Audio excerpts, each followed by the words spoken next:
In the grim darkness of the far future, there are countless forgotten battlefields scattered across the galaxy. Worlds where wars were fought and won, or lost, centuries ago. Places where the dead lie undisturbed beneath layers of ash and dust, where broken machinery rusts in the rain, and where the echoes of ancient conflicts have faded into silence. But in the universe of Warhammer 40,000, nothing stays silent forever. Imagine a world that saw its last Imperial defenders fall 900 years ago. The fortress monastery stands in ruins, its walls cracked and crumbling, its halls filled with the dust of ages. The battle that claimed this world was fierce but brief. The defenders overwhelmed by a tide of enemies that has since moved on to other conquests. In the depths of this monastery, in chambers built to withstand the ravages of time itself, something waits in the darkness. A warrior who fell in that ancient battle, but who did not die. A space marine, interred within the adamantium shell of a dreadnought. Sealed in stasis, sleeping away the centuries in a tomb that was meant to preserve him until his chapter had need of him once more. But his chapter never returned. The world was written off as lost, the survivors scattered, the relics abandoned. And so he sleeps on, year after year, decade after decade, century after century. 900 years of dreamless darkness, of existence suspended between life and death, of consciousness frozen in time. Until one day, the silence is broken by the sound of engines. Crude, roaring, smoke, belching engines that shake the ground and fill the air with the stench of promethium and oil. The Orks have arrived. This scenario represents one of the most fascinating and terrifying possibilities in the Warhammer 40,000 universe. When the galaxy's most savage looters encounter one of the Imperium's most honored warriors, when crude ingenuity meets ancient technology, when brute force confronts centuries of tactical experience, the results are unpredictable, violent, and absolutely grimdark. Today, we're going to explore exactly what happens when Orks discover a space marine dreadnought that has been sleeping for 900 years. To truly understand the magnitude of this encounter, we need to understand both parties involved. We need to comprehend what a dreadnought truly is, what 900 years of sleep means for the warrior within, and what drives the Orks to tear apart anything they find in search of the best loot. Only then can we grasp the full horror and wonder of what unfolds when these two forces collide. The Walking Tomb. Understanding the Space Marine Dreadnought. A Space Marine Dreadnought is not simply a war machine. It is not merely a vehicle piloted by a skilled operator. It is a prison, a life support system, and a second chance at service, all wrapped in meters of ceramite and adamantium armor. To become a dreadnought is to die and yet continue living, to sacrifice everything that makes one human in order to serve the Emperor for centuries, perhaps even millennia, beyond one's natural lifespan. The process of becoming a dreadnought begins with catastrophic injury. A space marine, already one of the Emperor's finest warriors, suffers wounds so severe that even the incredible regenerative abilities of their enhanced physiology cannot save them. Their body is broken beyond repair, bones shattered, organs ruptured, flesh torn and burned beyond recognition. For any other being in the galaxy, such injuries would mean certain death. But for a space marine who has served with exceptional distinction, who has proven their worth through decades or centuries of battle, death is not the only option. The chapter's apothecaries and tech marines make a grim calculation. The warrior's body may be destroyed, but their mind remains sharp, their tactical knowledge intact, their experience invaluable. Rather than allow such a resource to pass into death, they make the decision to enter the warrior within a dreadnought sarcophagus. This is not a choice made lightly, nor is it offered to every fallen space marine. The process is expensive. The dreadnought chassis itself is a rare and precious artifact, often dating back thousands of years to the dark age of technology. Only the most distinguished warriors are granted this honor, if honor is truly the right word for what follows. The interment process is a brutal surgical procedure that would drive a normal human mad from pain and horror alone. The dying Marine's remains, what little is left of them, are carefully extracted from their ruined power armor. Most of what made them physically a space marine is gone. Limbs may be missing, the torso often reduced to little more than a few vital organs and a portion of the spinal column. But the brain remains, and that is what matters. Through a nightmarish fusion of ancient technology and biological interface, the warrior's nervous system is directly connected to the Dreadnought systems. Cranial jacks pierce the skull, their neural interfaces burrowing deep into the brain tissue. Nerve probes snake along what remains of the spinal cord, creating pathways for signals to flow between organic mind and mechanical body. Tubes and cables replace blood vessels and nerves. Feeding the warriors remains with a cocktail of nutrients, pain suppressors, and stimulants designed to keep the organic components alive and responsive. The entire grotesque assembly is then sealed within the armored sarcophagus at the heart of the Dreadnought, suspended in thick oil, like amniotic fluid that fills the chamber and even the warrior's lungs.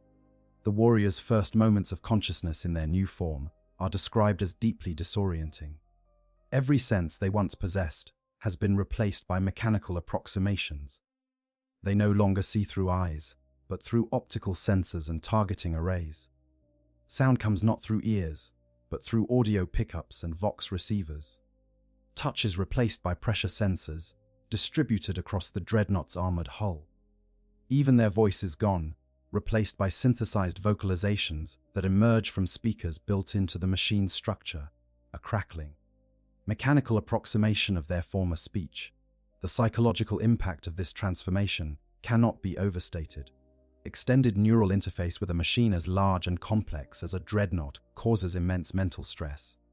The pilot experiences lethargy, confusion, and dyschronometria, a condition where the perception of time becomes severely distorted. Minutes can feel like hours, hours like days. The constant sensory input from the Dreadnought systems, the awareness of every component, every weapon system, every armored plate, creates a cognitive load that would overwhelm any mind not enhanced by the gene, seed of a Primarch. Over time, many Dreadnought pilots begin to lose their sense of self. The line between warrior and machine blurs, then fades entirely. Memories of life before interment grow hazy and indistinct. Faces of battle brothers are forgotten, names slip away. Entire campaigns fade like dreams upon waking. The pilot's personality slowly erodes, worn away by centuries of mechanical existence, until all that remains is the warrior's purpose to serve, to fight, to kill the enemies of the Emperor. This mental deterioration is why most Space Marine dreadnoughts are kept in stasis sleep between battles. The chapter's tech marines maintain sacred vaults, deep within their fortress monasteries, where the dreadnoughts rest in suspended animation. Here, in chambers treated as holy shrines, the ancient warriors sleep away the centuries. Tech marines attend to them with ritualistic care, applying sacred oils and unguents while chanting the litanies of preservation. Every cable is checked, every connection tested, every system verified. The dreadnoughts are not simply stored like equipment, they are venerated as the living embodiments of the chapter's history, as relics containing the wisdom and experience of heroes long dead. The oldest dreadnoughts in the Imperium have served for truly staggering lengths of time. Jorn the Fell, Handed of the Space Wolves, the single oldest dreadnought known to exist, was a member of Primarch Lemon Russ's own retinue during the Great Crusade and fought in the Horus Heresy over 10,000 years ago. He is awakened only once every 1,000 years, or when his chapter faces dire need, spending the vast majority of his existence in dreamless sleep. Other venerable dreadnoughts, while not quite as ancient as Jorn, still measure their service in millennia rather than centuries. The weapons systems of a dreadnought are formidable. These war machines typically stand between 3 and 5 meters tall, towering over even other space marines in their power armor. Their armor plating is thick ceramite and adamantium, capable of withstanding hits that would destroy lesser vehicles. One arm usually mounts a close combat weapon, a massive power fist capable of tearing through tank armor or crushing enemy infantry into pulp. The other arm typically carries a ranged weapon, an assault cannon that can spit hundreds of mass, reactive rounds per minute, a lascannon for anti-armor work, a heavy flamer for clearing fortifications, or a plasma cannon for devastating enemy positions. But despite their fearsome firepower and nearly impenetrable armor, dreadnoughts are not invincible. Their size makes them easy targets, and their relatively slow movement speed, compared to other vehicles, means they cannot easily withdraw from combat once engaged. If the armored sarcophagus at their core is breached, if the warrior within is exposed to enemy fire, the dreadnought falls. And when a dreadnought is destroyed, the chapter mourns not just the loss of a powerful war machine, but the final death of a hero who had already sacrificed everything to continue serving. 900 years of darkness, the nature of extended sleep. 900 years. For a human being, 900 years represents roughly 12 lifetimes. Entire civilizations rise and fall in 900 years. Languages evolve beyond recognition. Technologies are invented, perfected, and forgotten. In the Imperium of man, 900 years might see a dozen generations of soldiers born, trained, and die in service to the Emperor, never knowing peace. For a space marine dreadnought, 900 years of sleep is a very different experience, yet no less profound. When the warrior is placed in stasis, their consciousness does not simply vanish. The process is more complicated, more cruel than that. The systems that maintain the dreadnought in storage mode reduce the pilot's metabolic functions to near zero, slow their neural activity to a crawl, but do not shut them down entirely. Some level of awareness persists, a dim dream, state where time loses all meaning, and the warrior exists in a limbo between waking and true unconsciousness. Some accounts from awakened dreadnoughts describe this sleep as a void, an endless darkness where nothing exists except a vague sense of waiting. Others report nightmares, endless replays of battles fought centuries ago, of brothers long dead rising again, only to fall once more in an eternal cycle of violence and death. Still others speak of a crushing loneliness, an awareness of isolation so complete that even the concept of time becomes meaningless. There is no way to know how long one has slept, no reference point to mark the passage of years. A dreadnought might feel as though they have been asleep for mere days, only to awaken and discover that centuries have passed. The physical maintenance of a sleeping dreadnought is a sacred duty entrusted to the chapter's tech marines.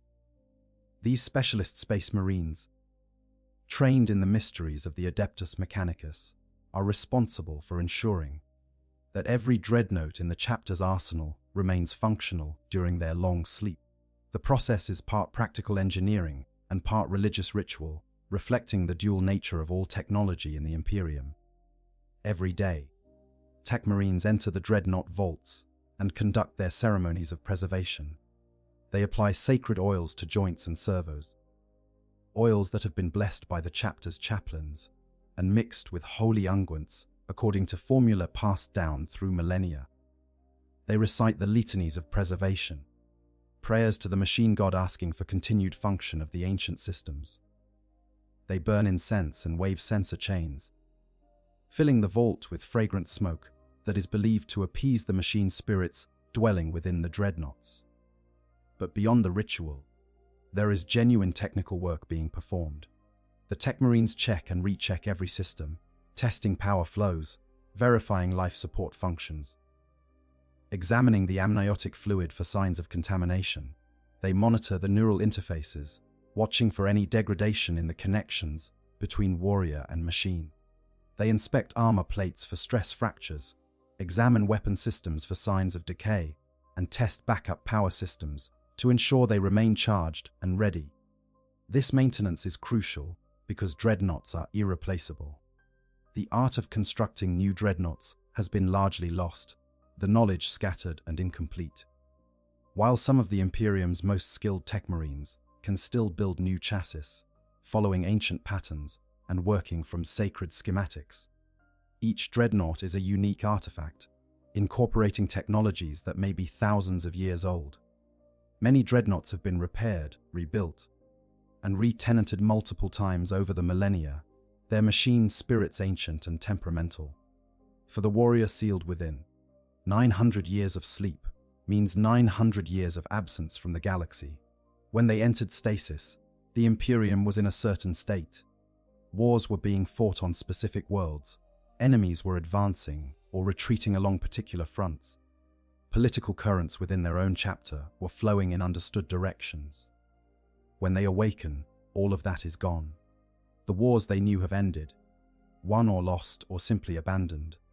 The battle, brothers they served alongside are dust, their names recorded in the chapter's histories if they died gloriously, or forgotten if they fell in some minor skirmish deemed unworthy of remembrance. The galaxy itself will have changed. New threats will have emerged. Old enemies may have been destroyed or pushed back.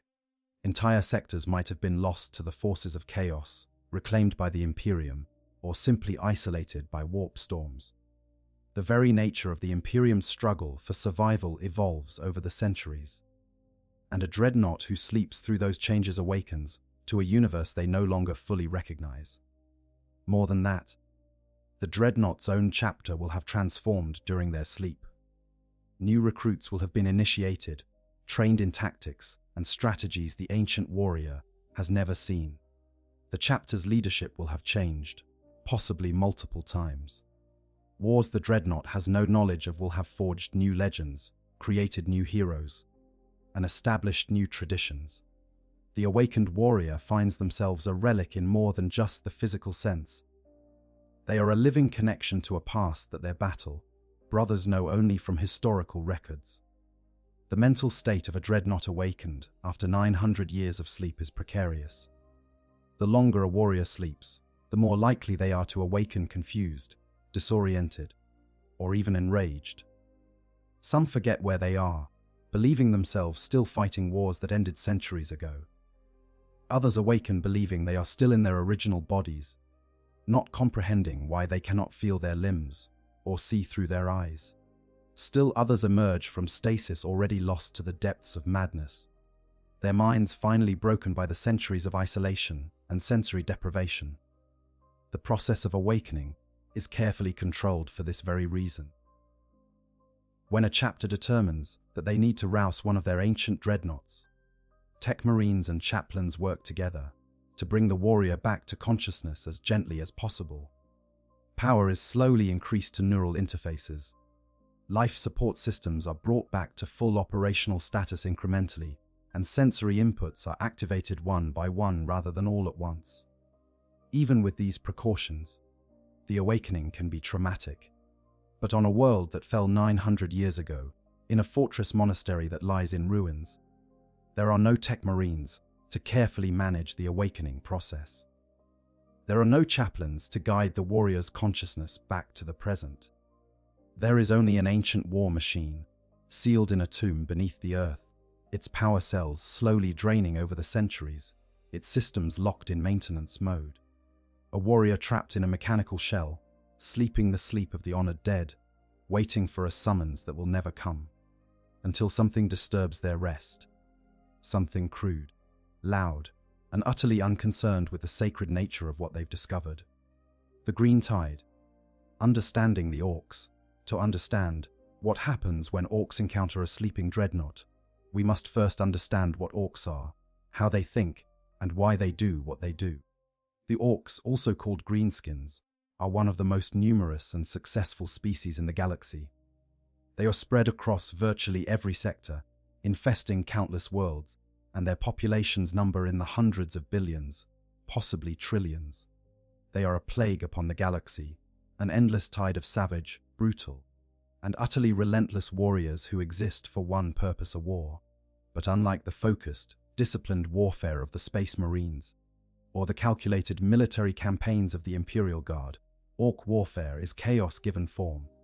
It is violence for the sake of violence, battle for the sheer joy of battle, destruction because destruction is fun. To an Ork, there is no higher purpose than a good fight, no greater pleasure than crushing an enemy's skull, no finer art than the roar of guns and the spray of blood. The biology of Orks is unlike anything else in the known galaxy. They are a fusion of animal and fungal physiology, created millions of years ago by the ancient Old Ones as a warrior race to fight in the war, in heaven against the Titan and their Necron legions. The Old Ones engineered the Orks, originally called Krork, to be the perfect soldiers, tough, aggressive, and capable of reproducing rapidly without the need for complex social structures or long periods of development. An orc's body is a marvel of biological engineering. They possess incredible physical strength, with even the smallest orc boy capable of matching or exceeding the strength of a fully grown human male. Their bones are dense and difficult to break, their muscles packed with fiber that gives them explosive power. Their skin is thick and green, providing natural protection against minor injuries, and beneath it lies a cardiovascular system that can keep functioning even with massive trauma. Orcs have been observed surviving injuries that would kill any other species. Decapitation can be survived if the head is quickly reattached. Limbs can be torn off, and the orc will simply laugh and keep fighting, and their regenerative capabilities mean they heal from wounds with remarkable speed. But perhaps most important to their success as a species is their method of reproduction. Orcs do not give birth in the traditional sense. Throughout their lives, they constantly release microscopic spores into the environment. When an orc dies, their body releases millions upon millions of these spores in a final burst. The spores drift on the wind, settle into soil, and begin to grow. They develop into a fungal network underground, drawing nutrients from the earth and eventually producing the entire orcoid ecosystem. This ecosystem consists of multiple species, all derived from the same spore cycle. First come the squigs, small creatures that serve as both food and living weapons for the orcs.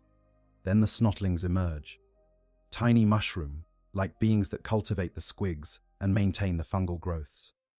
After the snotlings come the Gretchen, or grots, slightly larger creatures that serve as laborers, servants, and general dogs' bodies for the orcs. Finally, the full-grown orcs themselves emerge, ready to fight loot and spread more spores. This reproductive system makes orcs incredibly difficult to eradicate from a world. Even if an imperial force succeeds in killing every orc on a planet, the spores they've left behind will eventually produce new orcs. Decades or even centuries later, settlements might suddenly find themselves under attack from feral orc tribes that grew from spores released in battles their ancestors fought. It is this persistence, this ability to infest a world and never truly be removed, that makes the orc threat so pervasive. But there is another aspect of orc biology that makes them truly unique and truly dangerous: their latent psychic ability. All orcs generate a low-level psychic field, a gestalt effect that grows stronger as more orcs gather in one place. This field, known as the WH, has several profound effects on orc society and warfare. First, the WH field allows orcs to instinctively recognize hierarchy. Orcs follow a simple rule: might makes right. The biggest, strongest orc is the boss, and every orc can sense who that is through the psychic field. This creates an automatic chain of command, where the most capable warriors naturally rise to positions of leadership. When orcs gather in large numbers, the psychic pressure can actually cause individual orcs to grow larger and stronger, a feedback loop where success in battle leads to physical growth, which leads to more success, which leads to more growth. Second, and perhaps more controversially, the WH field appears to have some effect on orc technology. The exact nature of this effect is disputed, both in universe and among scholars of the lore. Some imperial savants theorize that the gestalt psychic field has a telekinetic or quantum probabilistic effect, allowing orc technology to work even when it seems to violate the laws of physics. The evidence for this is the observation that many orc weapons and vehicles appear to function only in the hands of orcoids, failing to operate when examined by imperial tech priests. However, other sources suggest a different explanation. Orc technology, while crude and ramshackle in appearance, is actually based on sound engineering principles. The mech boys who build and maintain orc technology possess instinctive understanding of mechanical and electrical systems, knowledge encoded directly into their genetic template by the old ones millions of years ago.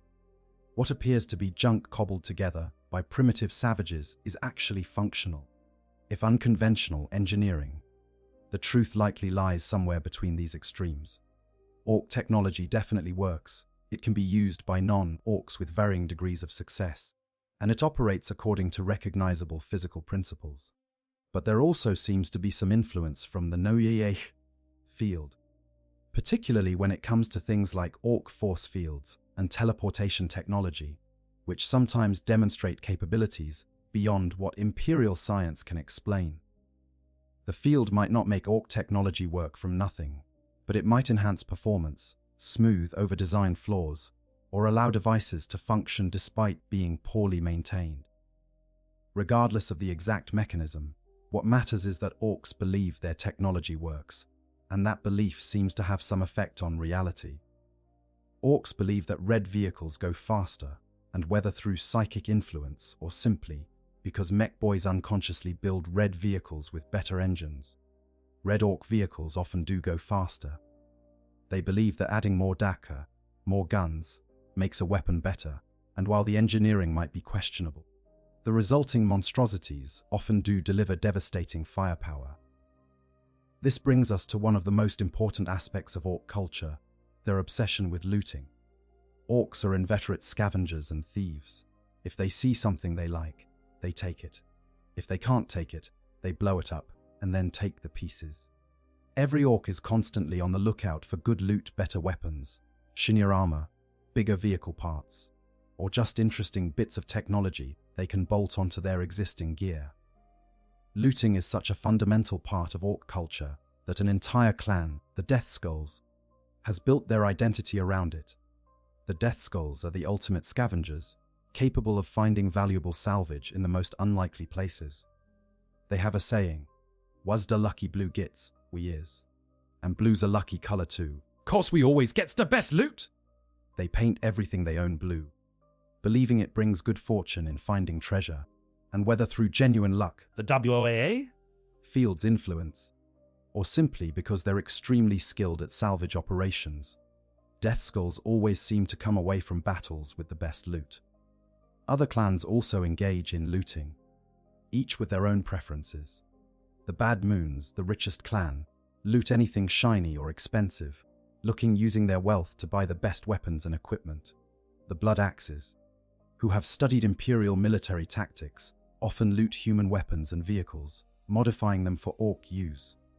Even the more traditionalist clans like the Goths, who prefer to bash things with their own equipment, aren't above grabbing a few choice pieces of enemy gear if the opportunity presents itself. When Orks loot Imperial technology, they don't simply use it as is, they make it Orky. This process involves extensive modification, usually by a mech boy, but any Ork with a wrench and some scrap metal will give it a try.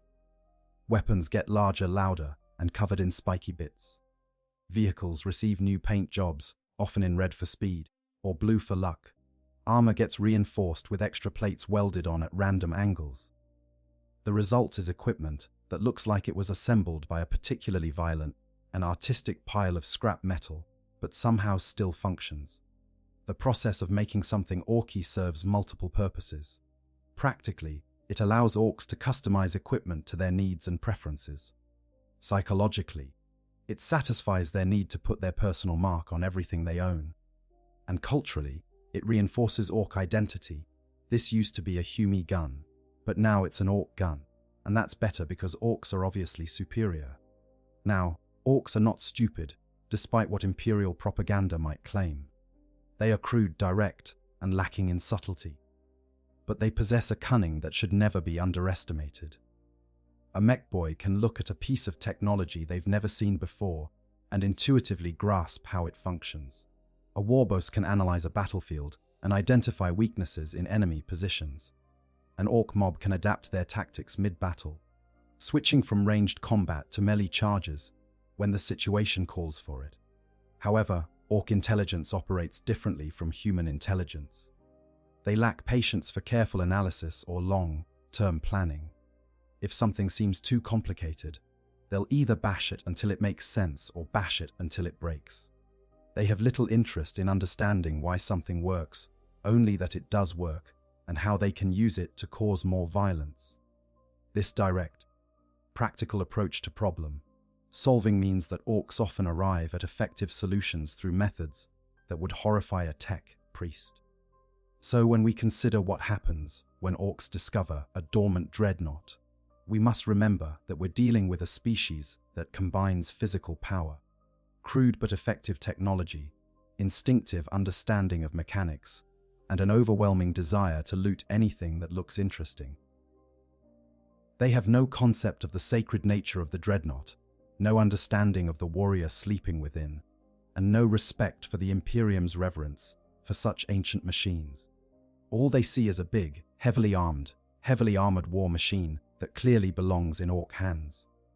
The discovery: when green meets ancient metal, the world has a name. Recorded in Imperial archives as Tertium Septimus, but the Orks who arrived there 900 years after its fall have never heard it and wouldn't care if they had. To them, it's just another world with stuff to loot and maybe some good fights to be had. The Ork force that makes planetfall is a relatively small affair, maybe 100 boys, a couple of dozen Gretchen, and a ramshackle collection of vehicles and equipment. They're part of a larger burglar that's tearing through this sector. But this particular mob has broken off to do some independent looting, while the main force attacks a more heavily defended world nearby. Their landing is chaotic, as all Ork operations are. Drop pods crash into the planet's surface at lethal velocities, buried nose first in the ground, disgorging their passengers with mechanical shudders and clouds of exhaust. Ramshackle landers, held together with spot welds and Ork ingenuity, slam down in clearings, their landing gear collapsing under the impact, but the hulls remaining intact because the mech boy who built them believed they would. Orks tumble out, shouting and laughing, immediately beginning to bicker over who gets which direction to search for loot.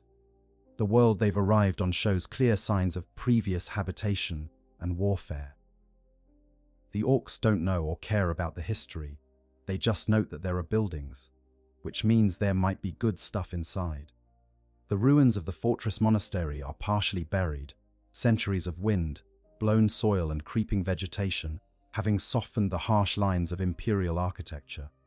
But enough remains visible to attract Ork attention. Massive walls, even half collapsed, are impressive. Towers, though broken, speak of important buildings. And where there are important buildings, there's always good loot.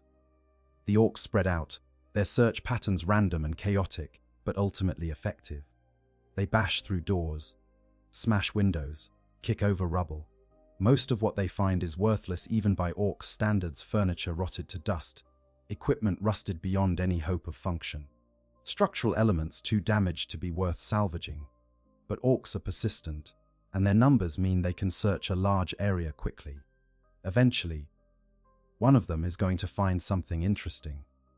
It's a young Ork, not yet grown to full knob size, but bigger than most boys, who discovers the entrance to the lower levels. He's been tearing apart what used to be a chapel, looking for shiny bits, when he accidentally triggers a structural collapse. The floor caves in, and he drops 3 meters into darkness, landing with a grunt and a cloud of dust. His angry shouts bring other Orks running, and soon they're all peering down into the hole, trying to see what's down there. What they've discovered is access to the monastery's lower levels, specifically the chambers where the chapter's most sacred relics were stored. The blast doors that once sealed these chambers have failed, their power cells long dead, and the Orks simply shove them aside with brute strength. Inside, the air is stale but dry, preserved by the fortress monastery's ancient environmental systems which have, against all odds, continued to function at minimal capacity for 9 centuries.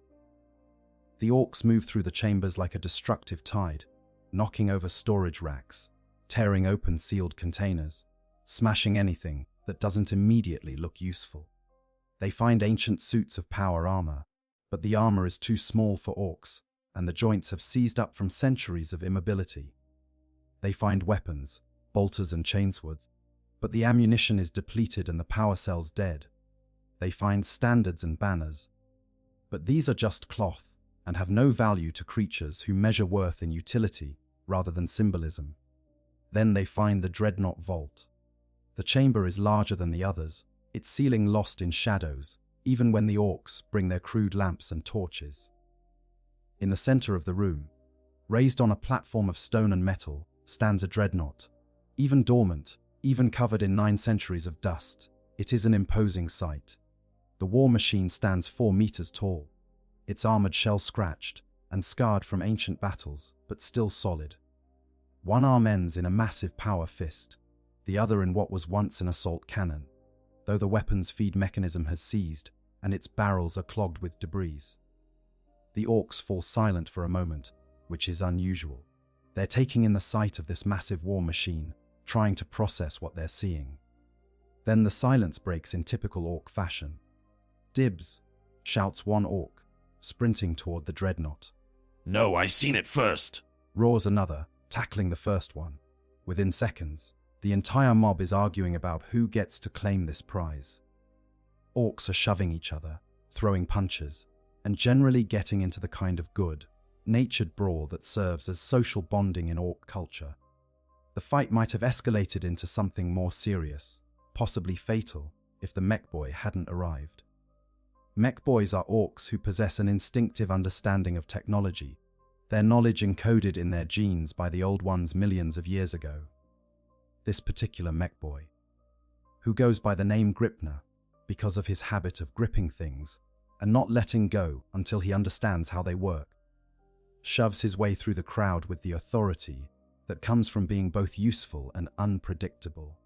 Mech boys are known for their explosive tempers and their tendency to blow things up when experiments go wrong, so the other orcs make way. Gripner circles the Dreadnought slowly, his beady eyes taking in every detail. He notes the thickness of the armor plating, the complexity of the joint mechanisms, the size of the weapons. He runs his hands over the surface, feeling the texture of the ceramite, tapping armor plates to hear the resonance. His mind, filled with instinctive mechanical knowledge, is already beginning to piece together what he's looking at. "This is good," he announces finally. "Real good. Lots of heavy plates, big shooty thing on der arm, proper stompy legs. Might even have the gubbins inside still workin'." This assessment sparks renewed interest from the other orcs. If a mech boy says something is good, then it's definitely worth looting. The mob gathers around, and someone asks the obvious question: "So how do we get it moving?" That is indeed the question, and it's one that will shape everything that follows. The orc investigation, crude curiosity meets ancient technology. Gripner the mech boy approaches his examination of the Dreadnought with what passes for scientific method among orcs. His first step is to walk around the machine multiple times, studying it from different angles, occasionally stopping to tap a section of armor or peer closely at a joint assembly.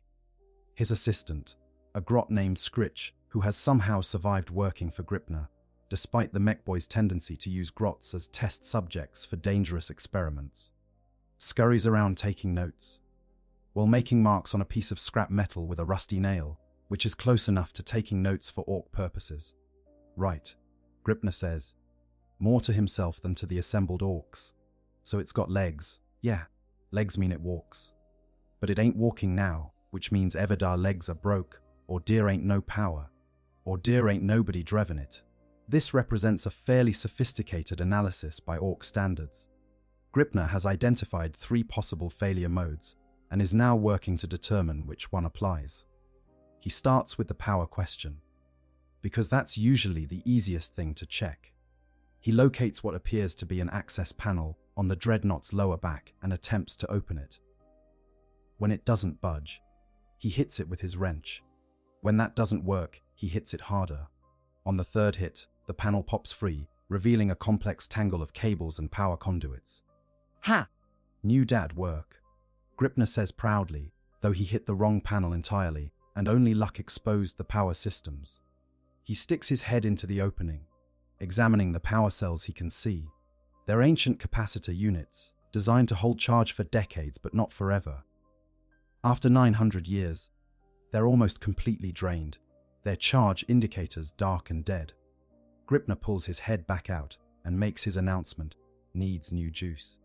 These power bots are deader than a squig what's been stomped flat." This is actually good news for the orcs. Dead power cells can be replaced, and Gripner has several orc power cells on hand, scavenged from various sources and modified to work with orc equipment. They're crude, dangerous, and liable to explode if looked at funny, but they produce tremendous amounts of power for short periods, which is exactly what Ork technology requires. The installation of Ork power cells into Imperial technology is not something that would meet with approval from any tech priest. Gripner simply rips out the old power units, tearing cables and brackets with no regard for the proper disconnection procedures.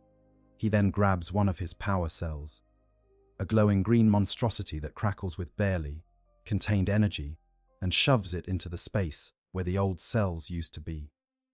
The connections don't quite match, of course, so he wraps some wire around both sides and declares it good enough. When he throws the activation switch, expecting the Dreadnought to power up, nothing happens. The mob groans in disappointment, but Gripner isn't discouraged. He knows that fixing things often requires multiple attempts, and he's prepared to keep trying until something works or explodes, whichever comes first.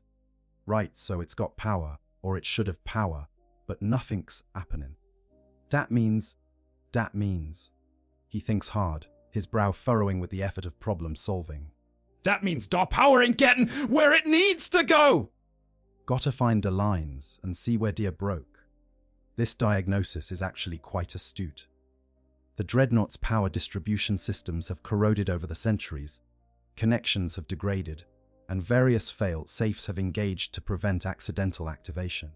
The machine is designed to only respond to activation commands from authorized tech marines, following proper ritual procedures. Simply connecting power cells isn't enough. Gripner doesn't know any of this, of course. What he does know is that power goes in one end and should come out the other end, making things work. And if it's not, then something in the middle is blocking it. His solution is characteristically Orkish. He starts hitting things and ripping out components that look broken or unnecessary. Cables that seem damaged get torn out and replaced with Ork wiring. Control boxes that don't respond to his prodding get bypassed entirely. Safety systems are disabled by the simple expedient of smashing them with a hammer. As Gripner works, other Orks gather around, offering suggestions that range from helpful to completely nonsensical. Try kicking it, suggests one. Maybe it needs more red paint, offers another. I bet if we attached more Daka to their arms, that would wake it up, theorizes a third. Gripner ignores most of these suggestions, though he does make a mental note to paint it red later, because red is obviously better. During this process, one of the Orks notices something unusual about the Dreadnought's design. Gripner, this thing's got something inside it, like a box in the middle with tubes going into it. This observation refers to the sarcophagus at the Dreadnought's heart, though the Ork doesn't understand what he's seeing. To Ork eyes, it looks like a heavily armored compartment, sealed tight, with various life support lines running into it. The concept that there might be a living being inside doesn't immediately occur to them. Orks are familiar with their own death dreads and kilocans, where Orks or grots are hardwired into walkers, but those are obviously Ork technology. This is clearly Humi tech, and Humis build things differently. Gripner climbs up to examine the sarcophagus more closely. He can see the neural interface ports, though he doesn't recognize them as such. He can see the life support feeds, which just look like tubes to him. He can see the armored shell itself, thicker even than the Dreadnought's exterior armor, protecting whatever is inside from damage. His curiosity is piqued. Wonder what's in here. He mutters, reaching for his prying tool. The sarcophagus is sealed with locking mechanisms that have held firm for 9 centuries. But they were designed to be opened by tech marines, using the proper tools and following the correct procedures.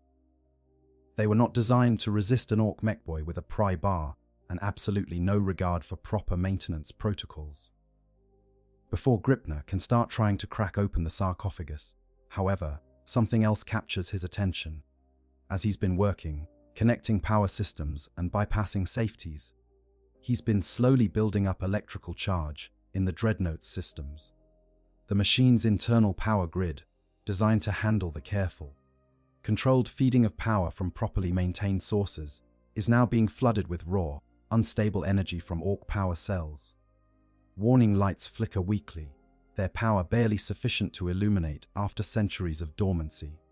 Then, somewhere deep in the Dreadnought systems, a relay clicks over, a backup power conduit. One that Gripnr hasn't touched suddenly energizes. Power flows into systems that haven't received power in 900 years. The Dreadnought shudders, just slightly, a barely perceptible movement as ancient servos receive their first commands in centuries. And in the darkness of the sarcophagus, in the amniotic fluid that has preserved him for so long, the warrior inside begins to wake. The looting operation, Orkish modifications and unintended consequences.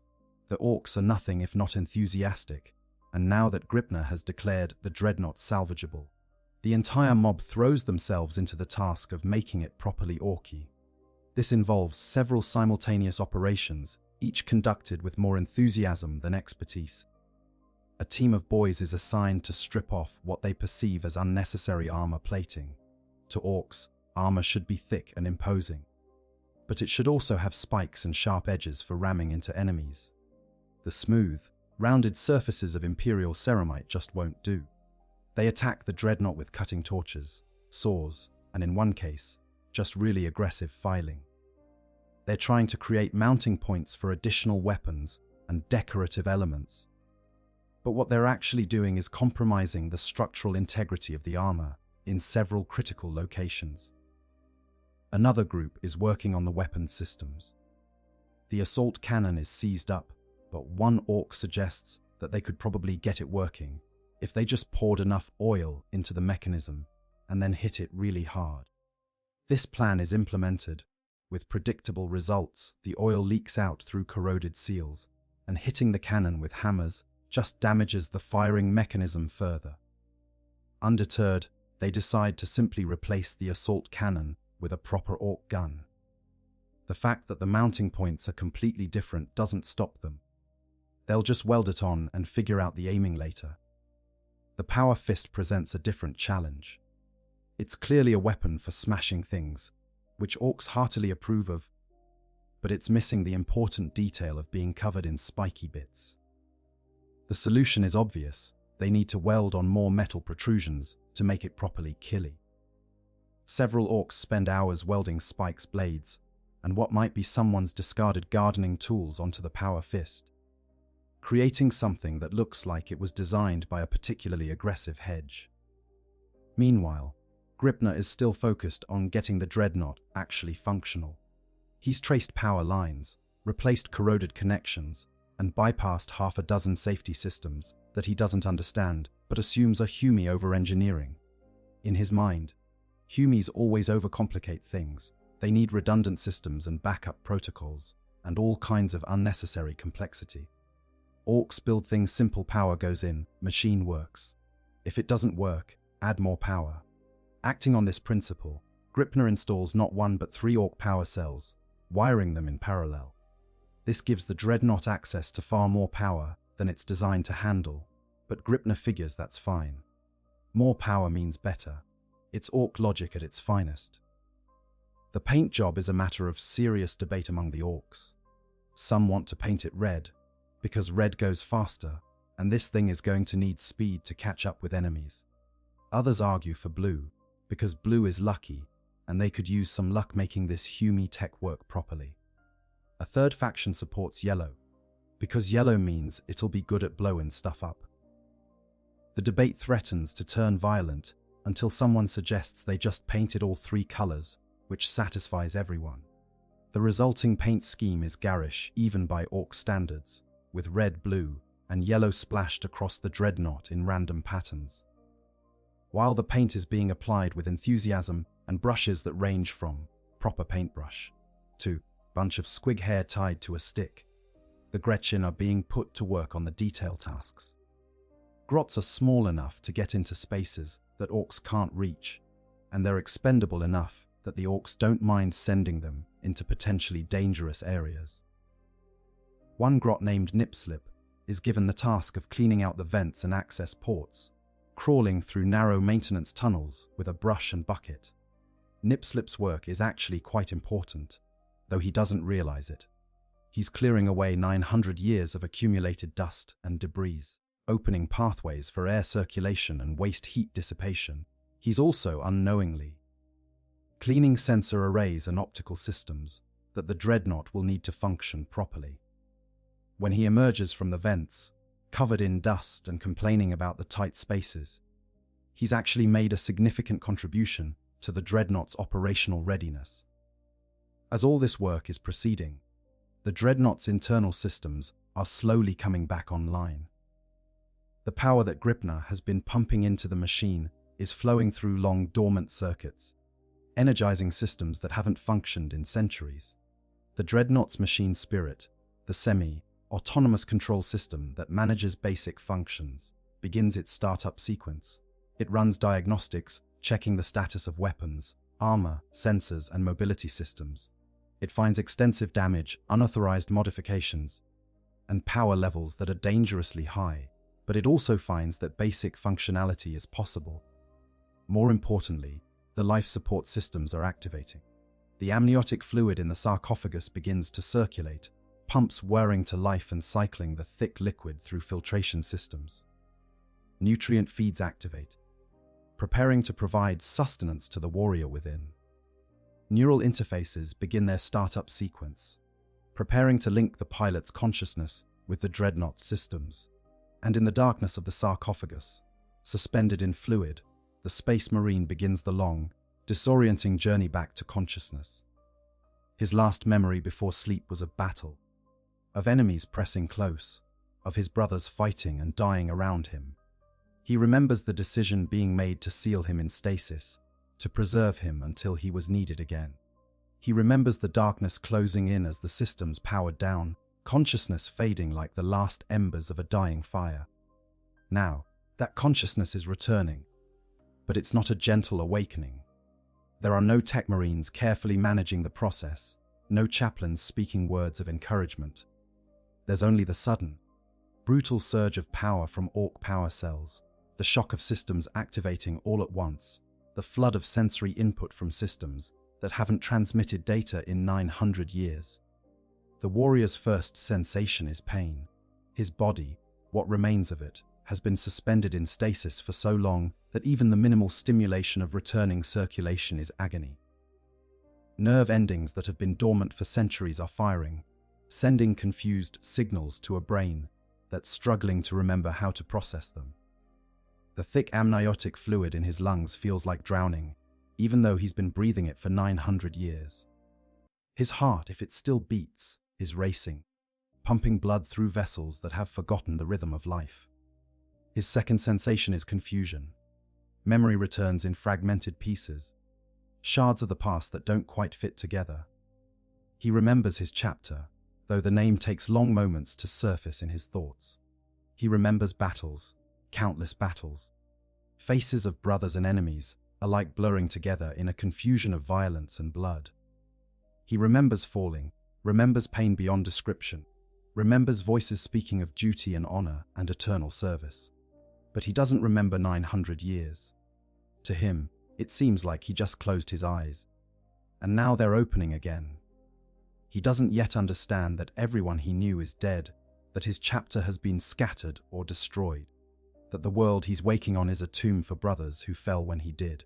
His third sensation is rage, pure, undiluted fury at being awakened, at being pulled from the darkness, at having to face another battle, when all he wants is the peace of true death.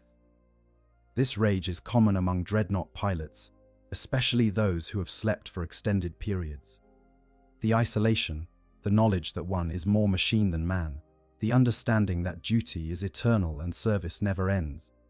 All of these combine to create an anger that burns hotter than any plasma reactor. The Dreadnought's optical sensors flicker to life, though the warrior doesn't yet have full control over them. His vision swims, images blurring and doubling as the neural interfaces struggle to properly connect. He sees movement, shapes that his brain struggles to identify. Green. Everything is green. And there's a smell, acrid and wrong, like burning metal and fungal rot. Outside the Dreadnought, the Orks are completely unaware of what's happening. They're too busy arguing about whether the spikes they've added to the left arm are properly pointy, and whether they should add more dakka to compensate for the lack of pointiness. Gripner is underneath the Dreadnought, doing something with the leg servos that involves a lot of sparks and at least one small fire that he's beating out with his wrench. None of them notice when the Dreadnought's optical sensor array, now cleaned by nip-slip and powered by Gripner's work, activates. The lenses focus, targeting systems coming online, analyzing the creatures swarming around the ancient war machine. Threat assessment: multiple hostile entities. Species Orkoid. Classification Xenos. Authorization Purge. The Dreadnought's core programming, the behavioral imperatives burned into its systems during construction, are clear. Orks are enemies of the Imperium. Orks must be destroyed. And the warrior inside, still struggling to fully wake, to remember who and what he is, nevertheless understands one fundamental truth that needs no memory, no context, no reasoning. These are enemies, and enemies must die. The warrior tries to move, to activate the Dreadnought's weapon systems, to respond to the threat his sensors are screaming about. But the connections are still establishing, the neural pathways still forming. His commands result in nothing more than a slight twitch of the power fist, a barely perceptible shudder running through the Dreadnought's frame. But even that small movement is noticed. One of the Orks, who's been welding spikes onto the Dreadnought's shoulder, feels the vibration through the metal. He stops, confusion evident on his brutish face. "Oi," he says. "Did this thing just move?" Everyone stops what they're doing. Silence falls over the Ork mob, which is highly unusual.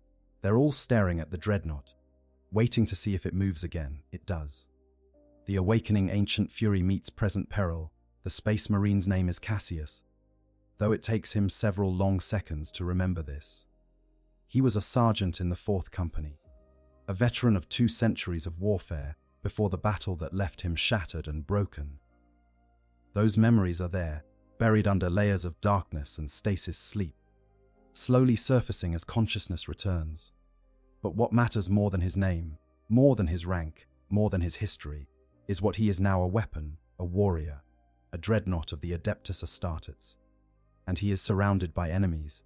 The neural interfaces are fully connecting now, each link establishing a pathway between his organic brain and the Dreadnought's systems. It's a sensation unlike anything else in the galaxy, a feeling of expansion as his consciousness spreads out beyond the confines of flesh and into the mechanical. He can feel the armor plating, every panel and rivet, like it's his own skin. He can sense the weapons, the assault cannon and power fist, as extensions of his own limbs.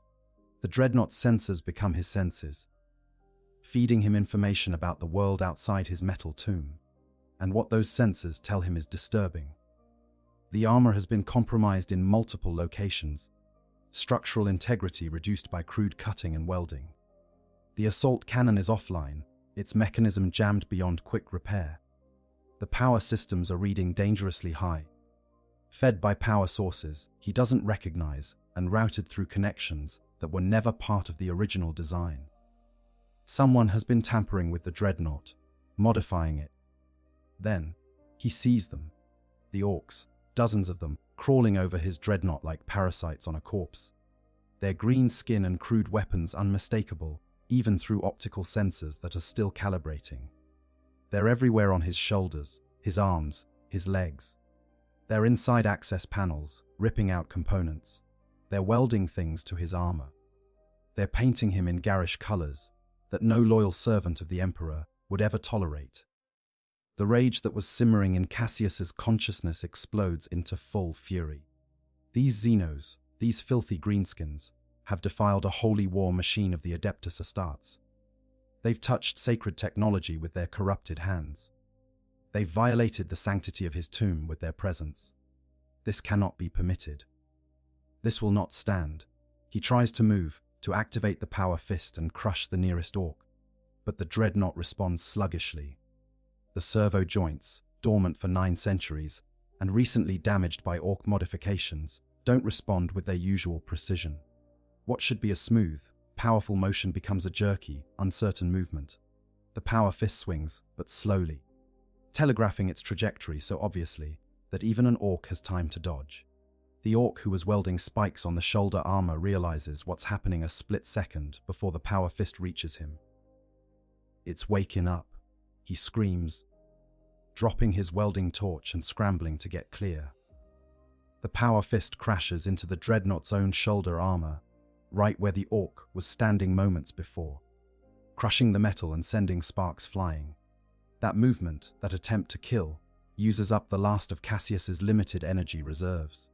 The neural interfaces are demanding more power than his body can provide, the connection still establishing and unstable. His vision darkens, consciousness threatening to slip away again. No, he thinks fiercely. Not now. Not when there are enemies to kill. He forces himself to remain aware, to maintain the connection, drawing on reserves of will that have sustained him through 2 centuries of battle. The orcs, meanwhile, are scattering in all directions, shouting and pointing at the Dreadnought. It's alive. Die-Humi thing is moving. Get the guns. Hit it with something. The mob is in chaos, but it's orc chaos, which means that within seconds they're organizing themselves for violence with frightening efficiency. Gripner, the mech boy, is the first to respond with anything approaching reason. Stop running your gits, he roars. It's just waking up cause of all the power I put in it. We can still loot it. We just gotta knock it out first. This suggestion is met with enthusiasm. Orcs don't run from a fight, and if this Humi war machine wants to resist being looted, well, that just makes it more fun. Orcs are already grabbing their weapons, shooters and choppers, and whatever else comes to hand. The ones who had been working on the Dreadnought's exterior are now treating it as an enemy to be subdued. Cassius, feeling his strength returning as the power systems stabilize, tries again to move. This time the response is better. The Dreadnought lurches forward, taking a step that shakes the floor and dislodges several Gretchen who had been hiding behind it. The power fist swings again, and this time an orc doesn't manage to dodge in time. The massive weapon catches him squarely, and the orc's body essentially explodes from the impact, reduced to component elements in an instant. The kill should be satisfying, a small measure of vengeance against these desecrators, but Cassius barely registers it. He's trying to access his tactical databases, to remember the proper responses to orc assault, to formulate a strategy for dealing with the mob surrounding him. But the databases are corrupted, 900 years of isolation having degraded data storage systems. He's fighting on instinct and fragments of training, operating on automatic responses while his higher consciousness struggles to fully engage. Meanwhile, the orcs have recovered from their initial shock and are counterattacking. Crude bullets from orc sluggers ricochet off the Dreadnought's armor, doing no significant damage but announcing their intent.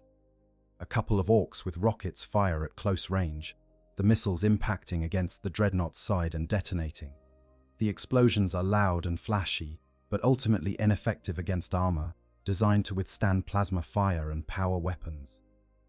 Cassius barely feels them through his mechanical senses, but the orcs aren't trying to destroy the Dreadnought. They want to loot it, which means they need to disable it, not demolish it. Gripner is shouting orders, directing the mob's efforts. Don't blow it up, you stupid gits! We need it working! Aim for the joints! Try to jam up the legs. This is actually sound tactical advice. The Dreadnought's joints are vulnerable points, and if they can prevent it from moving, they can swarm it and force their way inside. Several orcs with choppers rush forward, hacking at the knee and hip joints, trying to sever cables and damage servos. Their weapons are crude, but there are a lot of them, and they're attacking with typical orc enthusiasm. Cassius tries to stomp on them, bringing the Dreadnought's massive foot down in an attempt to crush the attackers. He catches one orc, reducing him to a green smear on the chamber floor, but the others dodge aside. They're fast, faster than he remembers orcs being, or perhaps he's just slow after 900 years of inactivity. His reaction times are off, his targeting system still calibrating, his weapon systems only partially functional. The assault cannon should be his primary weapon, capable of laying down suppressive fire that would force the orcs to take cover or die. But when Cassius tries to activate it, nothing happens. The weapon is completely offline. damaged by orc modifications or perhaps just seized from centuries of neglect. He's limited to the power fist and his own bulk, trying to stomp and crush enemies who are small, numerous, and disturbingly coordinated for greenskins. More orcs are pouring into the chamber, drawn by the sounds of battle. Is building. That gestalt psychic field that orcs generate when they're excited and fighting. Cassius can feel it, a pressure against his consciousness, a wrongness in the air that sets his teeth on edge, even though he no longer has teeth in any conventional sense. The WIA is making the orcs bolder, faster, stronger. They're feeding off each other's aggression, growing more dangerous with every passing moment. A particularly large orc, almost a knob in size, charges directly at the Dreadnought wielding a massive chopper. The crude weapon, more club than blade, crashes against the Dreadnought's leg armor with tremendous force. The armor holds, but the impact is concerning. That much strength, applied repeatedly to the same location, could eventually compromise even ceramite plating. Cassius swings the power fist at the large orc, but the greenskin ducks under the attack and strikes again, this time targeting a joint that the smaller orcs have already damaged. Metal tears, cables snap, and the Dreadnought's left leg loses partial mobility. Cassius stumbles, and only his millennia of experience piloting this war machine allows him to keep from falling completely. The tactical situation is deteriorating. Cassius is outnumbered. His weapons are limited, his mobility is compromised, and the orcs are adapting their strategy based on what's working. A small part of his consciousness, the part that's still capable of rational analysis, despite the rage and confusion, considers the options. He could continue fighting, could try to kill enough orcs that the rest flee. But that seems unlikely. Orcs rarely run from a good fight. He could attempt to seal himself back in stasis, deny them their prize. But the stasis systems aren't responding to commands. He could try to break through the orcs and escape this chamber, but the Dreadnought is too damaged to move at speed. He's fought in hopeless battles before. He's faced impossible odds and survived through skill, courage, and the Emperor's favor. But 900 years of sleep have taken their toll. His mind isn't as sharp as it once was. His responses aren't as quick. His tactics aren't as sound. He's a shadow of the warrior he used to be, trying to fight a battle he might have won easily 200 years ago, but cannot win now. Still, he's a space marine, and space marines do not surrender. They do not yield. They do not give up, not while they still have the strength to fight and enemies to kill. So Cassius fights on, crushing orcs when he can reach them, stomping when they get too close, using the bulk of the Dreadnought to slam into clusters of greenskins and scatter them like bowling pins. But it's not enough. It's never going to be enough. The battle. When unstoppable force meets ancient object, the chamber has become a scene of absolute chaos, which is exactly how orcs prefer their battles. The air is thick with gun smoke and the acrid smell of orc propellants. Bullets ricochet off stone walls and metal surfaces, their trajectories random and dangerous to friend and foe alike. Orcs are shouting, bellowing their war cries and insults, creating a deafening wall of sound that would drive a normal human mad. And in the center of this maelstrom, an ancient war machine fights for survival against a tide of green-skinned savages who see it as the best loot they've found in months. Cassius has adapted his strategy as much as his damage systems allow. He's learned that trying to actively target individual orcs is futile. They're too fast, too numerous, and his targeting systems too slow. Instead, he's fighting defensively, using the Dreadnought's mass and durability to create a zone of control around himself. Orcs who get too close risk being crushed or smashed. Those who stay at range can shoot all they want. Their crude weapons can't penetrate his armor in any reasonable time frame. The orcs, for their part, are enjoying themselves immensely. This is exactly the kind of fight they live for, a tough opponent who fights back, plenty of violence, and the constant risk of death that makes victory all the sweeter. They're laughing as they dodge power fist swings, cheering when one of their shots finds a vulnerable spot, and generally treating the whole affair like the best entertainment they've had in weeks. Gripner has taken a more analytical approach. He's positioned himself at the back of the chamber, out of immediate danger, studying the Dreadnought's movements and looking for weaknesses. He notes that the left leg is already damaged, that the assault cannon hasn't fired once, that certain sections of armor have been weakened by their earlier modifications. He's formulating a plan, because while Gripner is an orc and therefore loves a good fight, he's also a mech boy and therefore loves solving technical problems. Right. Listen up, you gits, Gripner shouts, his voice somehow cutting through the din of battle. We need to get at the controls, yeah.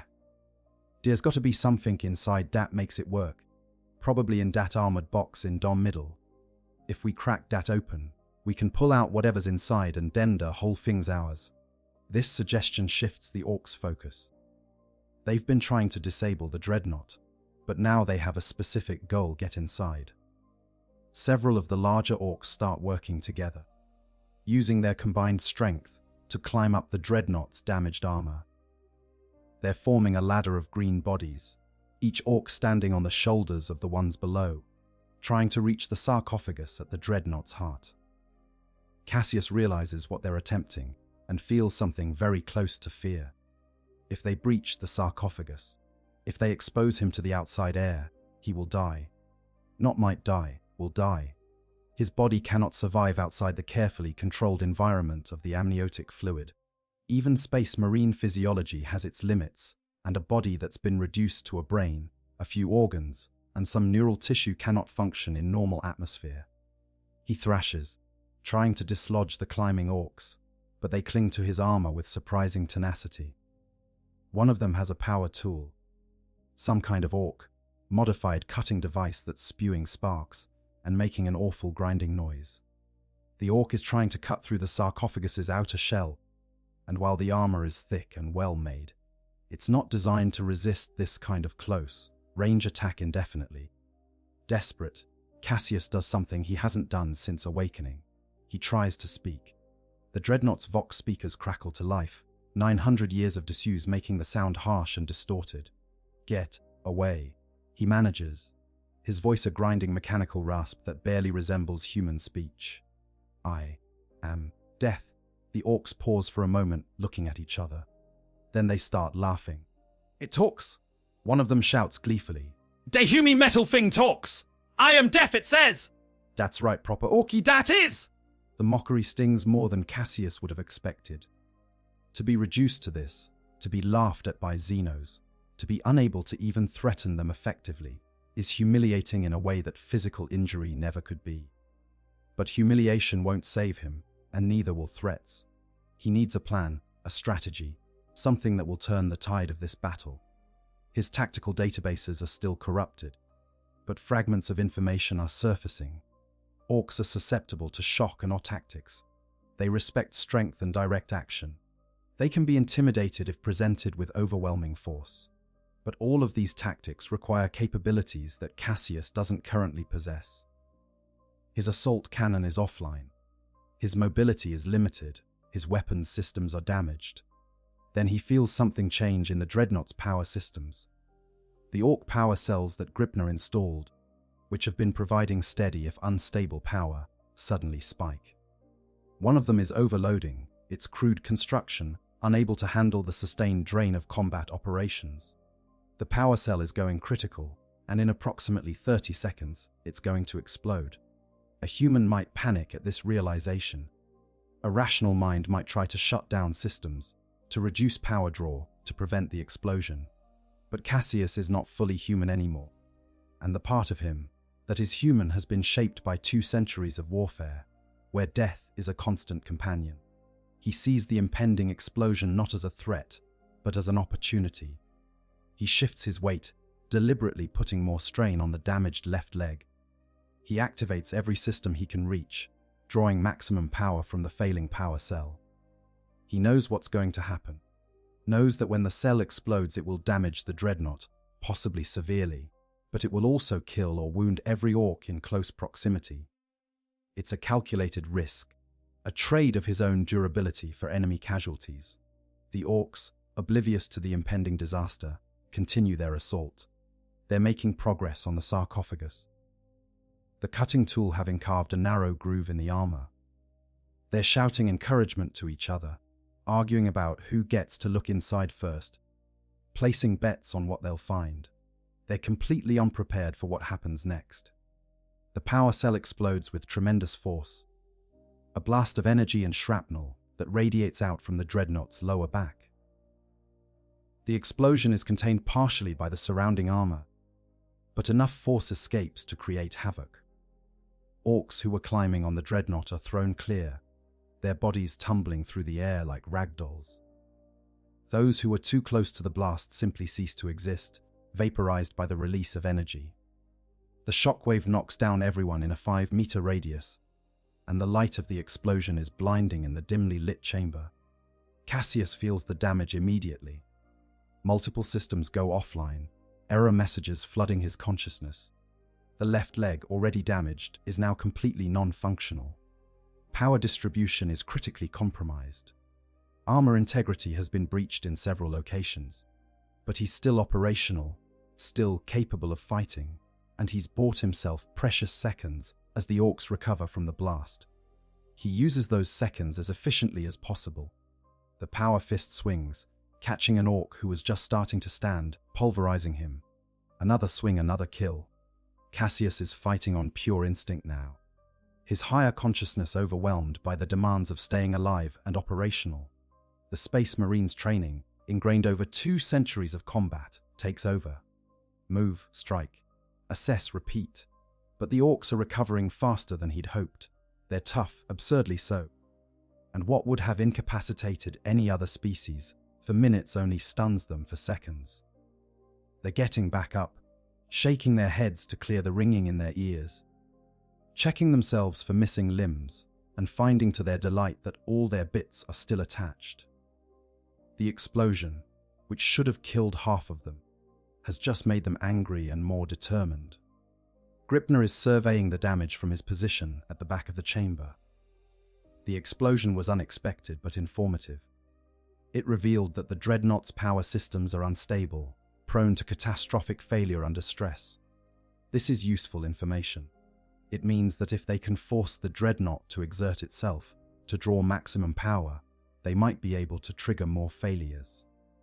And each failure weakens the war machine, bringing them closer to their goal of looting it. Keepin' it, Gripner orders. Make it fight hard. The more it does, the more it breaks. We'll get inside soon enough. This strategy represents a level of tactical thinking that surprises Cassius, though it shouldn't. Orks are not stupid. Despite what Imperial propaganda claims, they're capable of learning, adapting, and applying strategy when it serves their purposes. And right now, their purpose is to loot this Dreadnought, which means finding ways to disable it without destroying it completely. The Orks renew their assault with fresh vigor. They're attacking from all sides now, multiple groups coordinating their efforts to keep the Dreadnought off balance. When Cassius focuses on threats from one direction, Orks attack from another. When he tries to create space, they press in close. They're hemming him in, limiting his mobility, forcing him to expend energy on defense rather than offense. And it's working. Cassius can feel his systems degrading with each passing moment. The remaining Ork power cells are struggling to maintain charge. Neural interfaces are becoming sluggish, response times lengthening. The amniotic fluid in his sarcophagus is becoming cloudy with stress hormones and metabolic waste products that the failing filtration systems can't remove quickly enough. He's dying, slowly but inevitably, and there's nothing he can do to stop it. A part of him, the part that still remembers being human, being a space marine with brothers and purpose and hope, whispers that maybe this is for the best. 900 years is a long time to sleep. Everyone he knew is gone. His chapter is scattered or destroyed. The galaxy has moved on without him. Perhaps it's time to accept the end, to finally rest, to be granted the death that should have claimed him 9 centuries ago. But a larger part of him, the part that has been conditioned by decades of hypno, indoctrination and genetic programming, rebels against that thought. Space Marines do not surrender. They do not give up. They fight until they can fight no more, and then they fight a little more, because duty demands it and the Emperor wills it. So Cassius fights on, crushing Orks when they come too close, maintaining his defensive perimeter even as it shrinks, refusing to yield even 1 meter of ground without exacting a price in greenskin blood. The battle has become a war of attrition, and it's one that Cassius is losing. But he's taking as many of the Xenos with him as he can. Multiple outcomes. The aftermath of violence, the battle between an ancient Dreadnought and an Ork looting party, could end in several different ways, each with its own implications for both the warrior within and the greenskins without.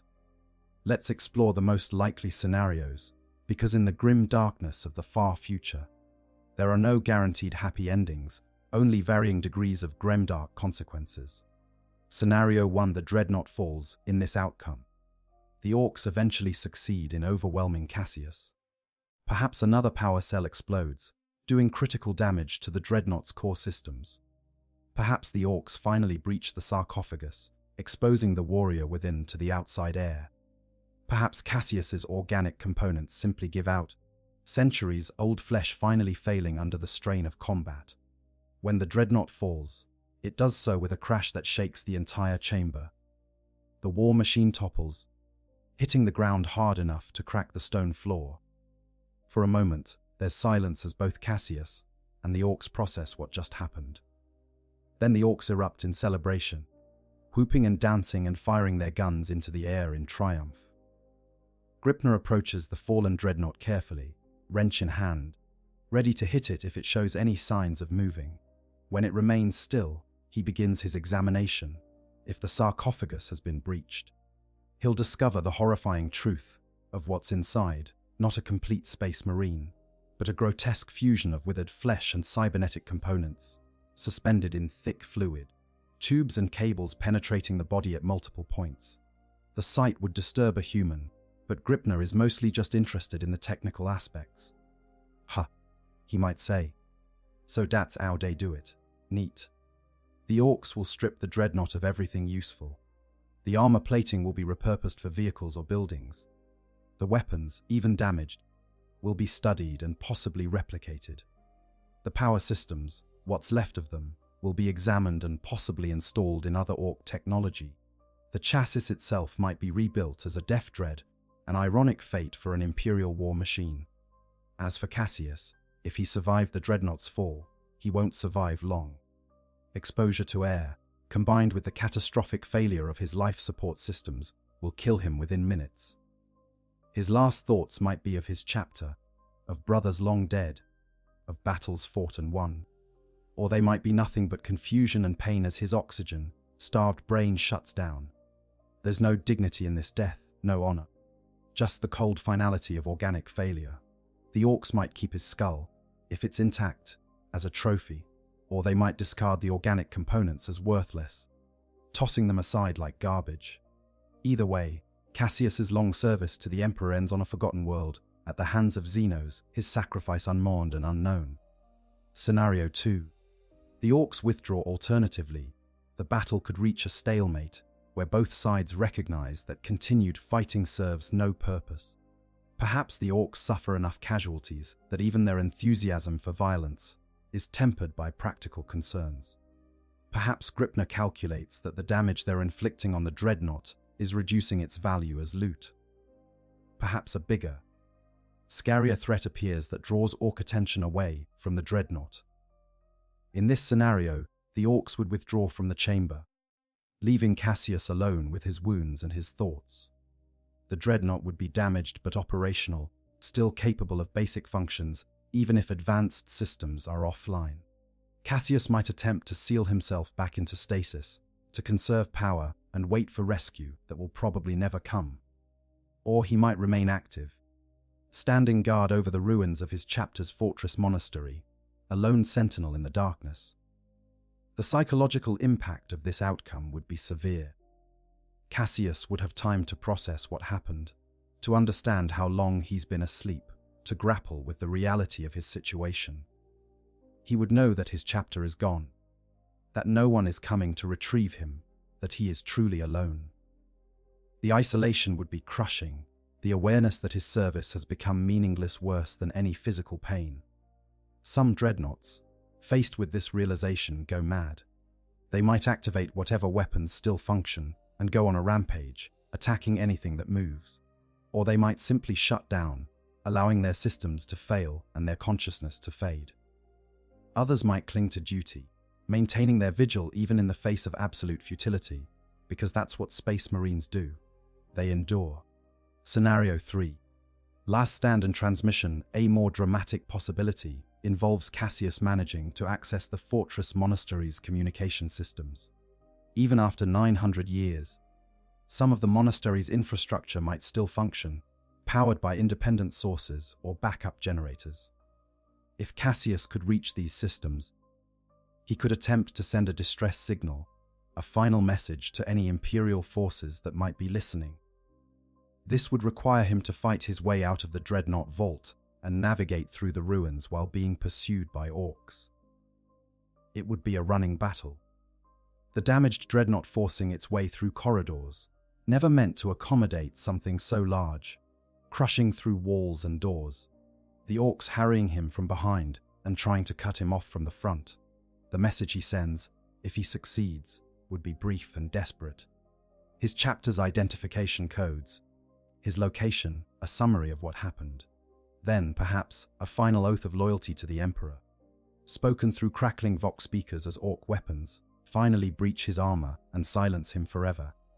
This message might reach someone, eventually. A passing Imperial ship might detect it, or a Mechanicus explorator fleet, or even just be logged by a monitoring station and filed away in archives. The information might prompt a reclamation effort, centuries later, to recover what's left of the Dreadnought and whatever gene, seed might remain.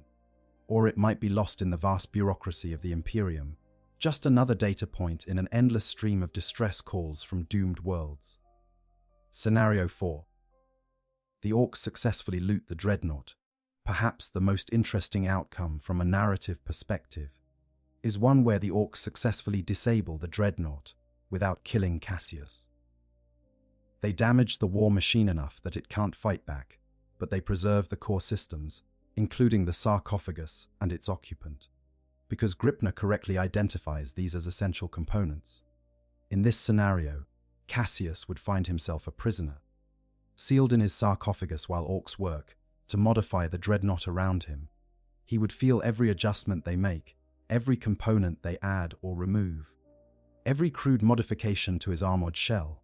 The sensation would be violating, horrifying, like being slowly dissected while still conscious.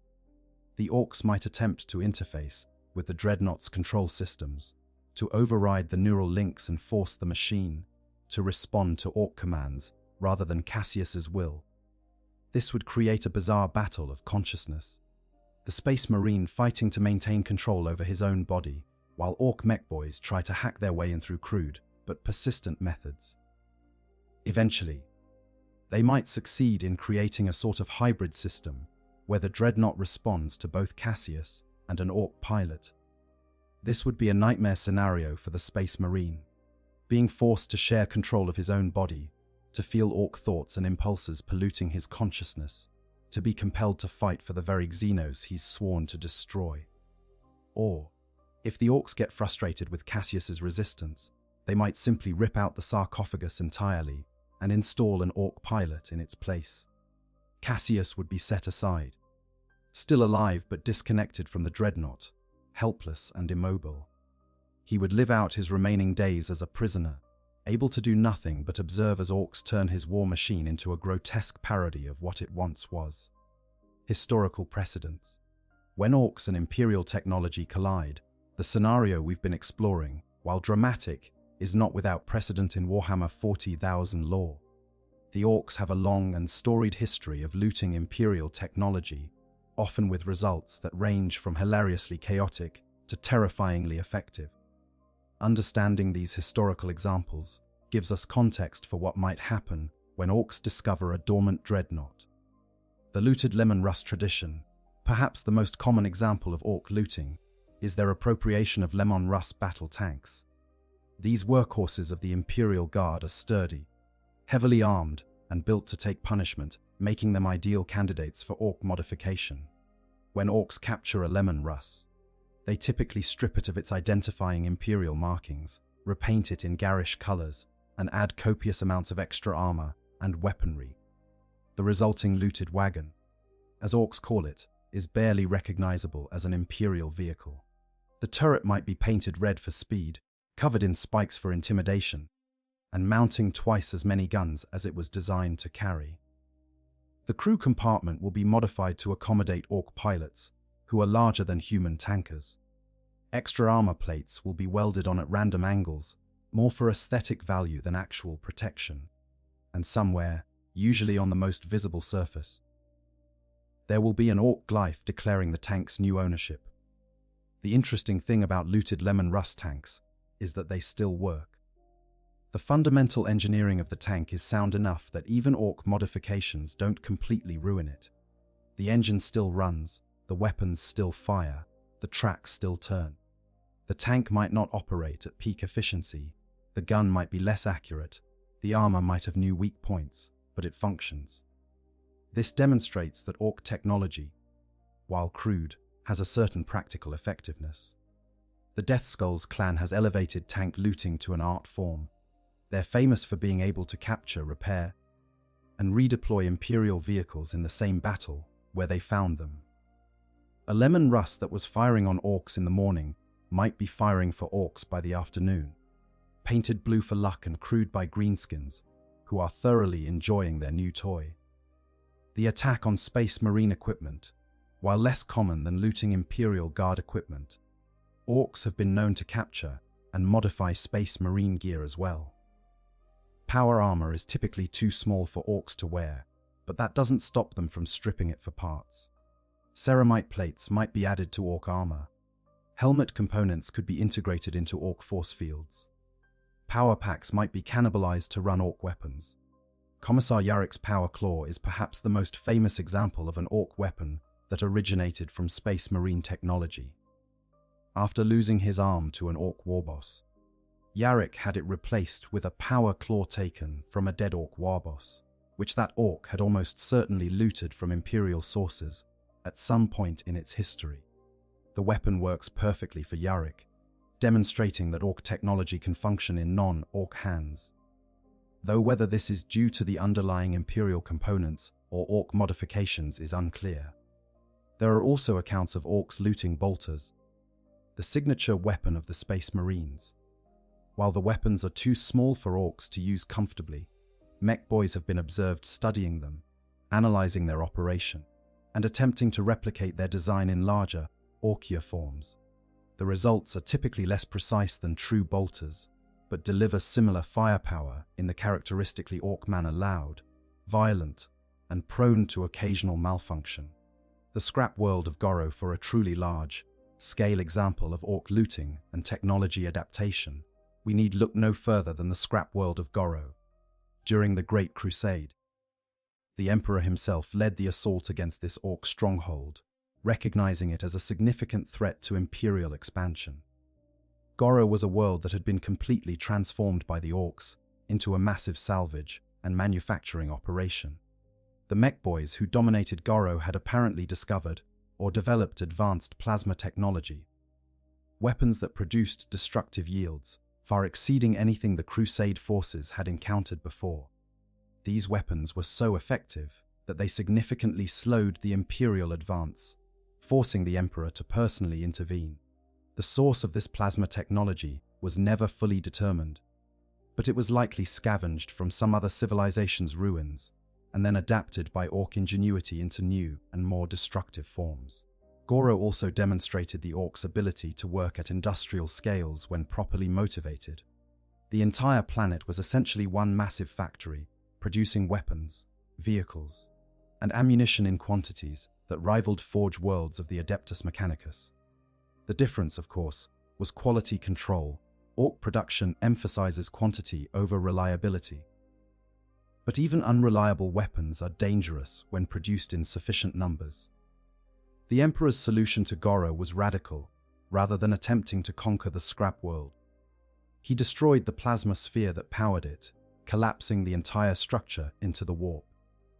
This extreme measure was necessary, because even the full might of the crusade couldn't be certain of clearing every orc from such a massive installation. Better to destroy it entirely than risk it becoming a threat again in the future.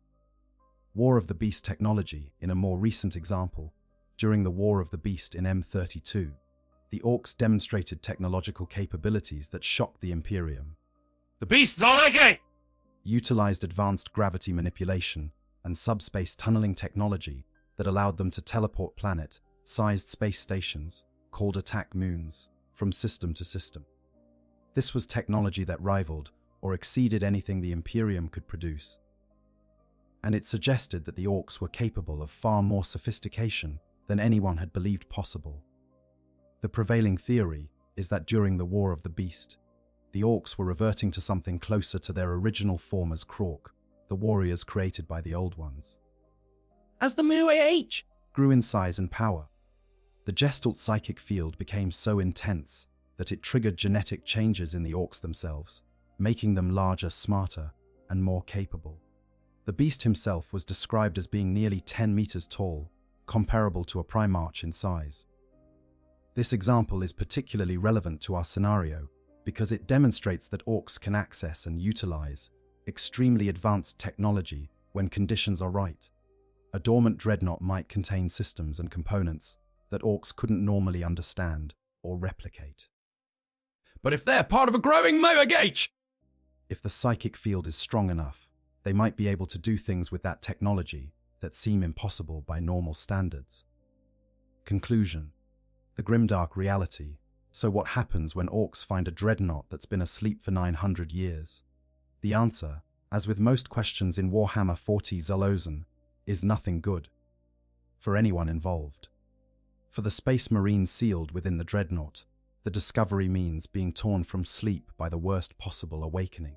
It means facing enemies with failing systems and degraded capabilities. It means the very real possibility of being killed by Xenos, of having one's sacred war machine desecrated and looted, of dying alone and unmourned on a forgotten world. Even in the unlikely event that the Dreadnought survives the encounter, the psychological trauma of realizing that 900 years have passed, that everything and everyone he knew is gone, would be devastating. For the Orks, the discovery represents both opportunity and danger. The opportunity to loot an incredibly advanced piece of technology, to study and potentially replicate Imperial engineering, to add a powerful war machine to their arsenal, but also the danger of awakening something they don't fully understand, of triggering defensive systems that could kill them, of biting off more than even Ork jaws can chew. And for the Imperium at large, this scenario represents just one more small tragedy in an endless litany of losses. One more hero fallen, one more relic lost to Xenos' hands, one more chapter's history erased. The Imperium might never even know what happened on Tertium Septimus. The Dreadnought's final moments, whether in victory or defeat, will likely go unrecorded and unremembered. This is the true horror of the Warhammer 40k universe. Not the spectacular battles or the grand sacrifices, but the quiet defeats, the forgotten heroes. The endless grind of conflict, where even the mightiest warriors can fall unmourned, and their deaths mean nothing in the larger scheme of things. A Space Marine who served for 2 centuries, who was honored with interment in a Dreadnought, who slept for 900 years waiting to serve again, can die at the hands of looters who don't even understand what they're destroying. There is no happy ending here, no rescue at the last moment, no unexpected salvation. There is only the grim darkness of the far future, where there is only war, and where even the dead cannot rest in peace. The Dreadnought may fight valiantly, may kill dozens of Orks before falling, may even survive the encounter in some diminished form. But regardless of the specific outcome, the encounter represents a tragedy, the meeting of ancient honor and crude violence, with violence inevitably emerging victorious. This is the universe where, in the words of the tagline, there is only war. And in war, there are no guarantees, no fairness, no cosmic justice that ensures the noble prevail over the savage. There is only strength, circumstance, and the cruel mathematics of violence. Sometimes the hero wins, sometimes the hero falls, and sometimes the hero sleeps for 900 years only to wake up and discover that heroism itself has become meaningless. If you enjoyed this deep dive into one of Warhammer 40,000's most interesting hypothetical scenarios, please consider subscribing to the channel and hitting that like button. The grim darkness of the far future is vast and filled with countless stories waiting to be explored, and your support helps us bring more of them to you. May the Emperor protect, and may you never wake to find orcs looting your tome.